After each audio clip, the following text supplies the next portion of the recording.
And Derek with Eliminex, Greenbrook, New Jersey. I'm in a mechanic shop, and they got a rat problem, a pretty busy rat problem. This is my third visit. They already took the poison bait on the exterior, and in the interior I used a non-toxic rodent bait that I put and select the spots to see if they're feeding on it. And it's non-toxic, so we have it out in the open stations.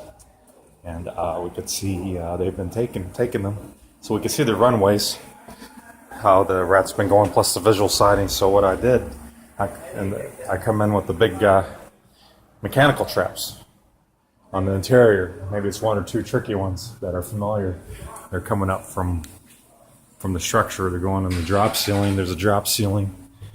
And people can hear them. And above that is the outside, so they're coming in from a hole somewhere in the foundation. We have a couple spots, but once they're in, they can run out to the whole facility. Luckily, they're not chewing on any of these wires. They're just climbing down, and since I put the monitors out, they see more activity because I'm training them to feed. So at this point, I put in traps, mechanical traps with bacon. They love greasy food, so hopefully it'll go in there. It'll be lured in. Might visit it a few times, and then I put bacon underneath the trigger and on top of the trigger. Hopefully it'll be all the way in when it closes. Hopefully we'll have a catch.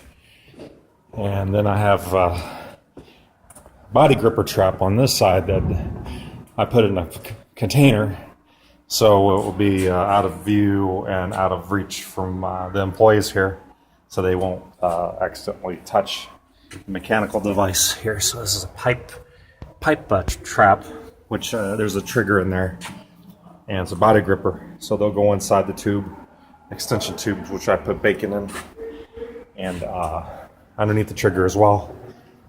They'll catch that. They'll have to go inside. Sometimes they won't trust that because they're familiar with what's the surroundings. So when they see something new, they likely won't trust it. Then we got the easy traps over here. I don't have a light. We have the easy trap here. So it's a bait trap, and there's a snap trap in the middle. An easy snap trap for smaller rats. There's another one. I don't have the light handy on this one. I don't know how the phone works to make a light. Put one over here. This is where the sidings depend on the client to tell me where the sidings are, so we can narrow it down. Then I have another pipe trap here. There's no light. So I have it. This is, by the compressor. This is where I was told just a couple days ago where they had the sidings. So I put the device here, and it's in the container, so it's not accessible by the workers here that will accidentally handle it. Kind of blends right in, so it's in their pathway. So if it's just one tricky one, I was told is a big one. Sometimes they get abnormally large. On average, they weigh about 1.5 pounds full size, but a Norway rat could get abnormally large, or they say it could be the size of an animal, like a squirrel. They say, like a cat, but that would be impossible. It would definitely break through the really thin cardboard drop ceiling. It would crash right through if it was that size. So they can get as big as 3 pounds, double the size. And they love these tires. What's dangerous about rats is that, of course, of the diseases that they can bring in, but also they can chew up. They can gnaw on the rubber, or they can gnaw on wires. They can create a lot of destruction. And if you accidentally reach for something, it could scratch you or bite you. They get away. They're not known to have rabies. They would probably die quickly if they had anything like that. But they do carry pathogens and parasites, salmonella, whatever they run into, they're going to carry on their bodies. They can create breathing hazards and skin dermal hazards. So we got to get rid of these cleanly. And I don't like to do poisons inside a facility. I like to do the poisoning on the exterior and do baiting to lure them to find out where they're active, and then use the mechanical traps to finish them off, and then the exterior, then concentrate on the exterior to keep the population down, which is almost impossible to eliminate. then work on the exclusion. So it's a process.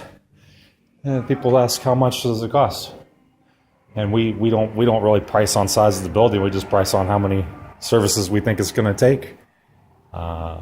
So we base our pricing on a 30-day. What it would take to do for 30 days to clean it out, or to at least manage it, get a hold of it, and then go after that. Offer them after 30 days some kind of maintenance agreement for prevention.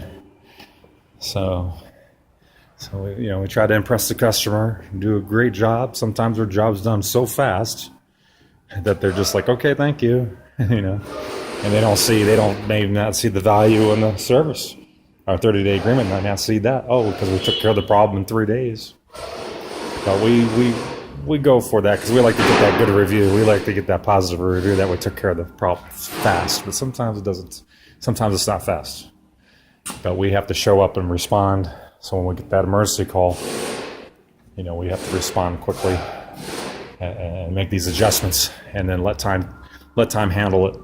Sometimes it will take a little longer, but you got to be very diligent and document and narrow it down. A lot of experience involved. Rats are like the toughest. Rats are like the hardest thing to take care of in a commercial building. It's really tough. There's so many different food sources, and they can come and go. They're free to roam. So they could be infested in a place for a whole week and then gone for a month. You never know. Hey, Derek with Eliminex, Greenbrook, New Jersey. Thank you for watching.